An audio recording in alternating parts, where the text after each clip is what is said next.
Hi everyone. So, EA have announced that Battlefield Hardline has been delayed until early 2015.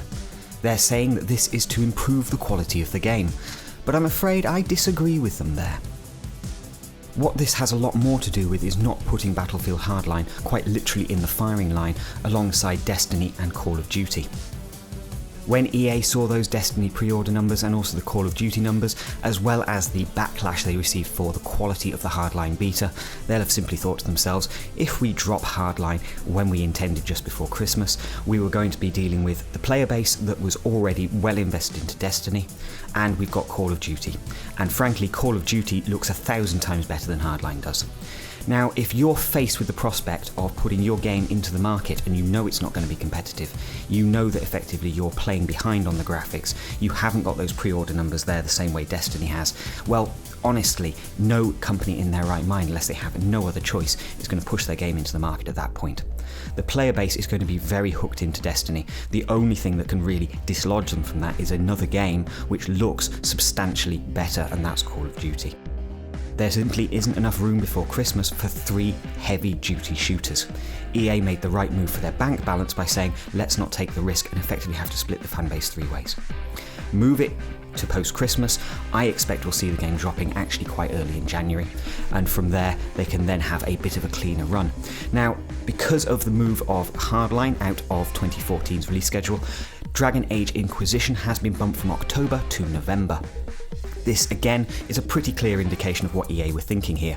If everybody else has got shooters, let's drop a third-person fantasy game in for those people who really do not give a crap about shooters. So by doing this, they're offering another alternative for that Christmas wish list. Now, this is absolutely standard stuff in the industry for the big publishers. If you have a slate of games, you do tend to move things around a little bit to make sure, just like in the movie industry, that you're not putting your game up against very, very similar product. Ultimately, these guys need to make their money back, and if it's a case of splitting a fan base, say 3 ways, or even 2 ways in some cases, they may very well take the decision that actually it's better to have the game released at a time when there's not going to be quite so much competition.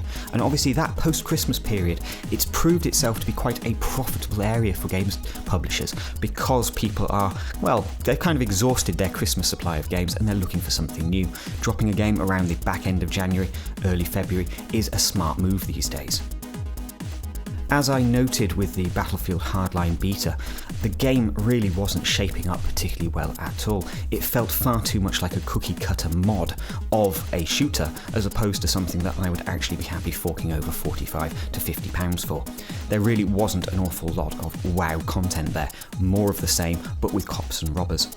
The world's level of detail, the texturing, and just generally how the engine was actually holding together when you were playing the multiplayer beta, it just isn't good, frankly. So any additional time that EA can give the developers to hopefully polish up the game considerably may very well turn this from a, well, rip-off into something that we actually want to play, and will feel like we've got good value for money as well.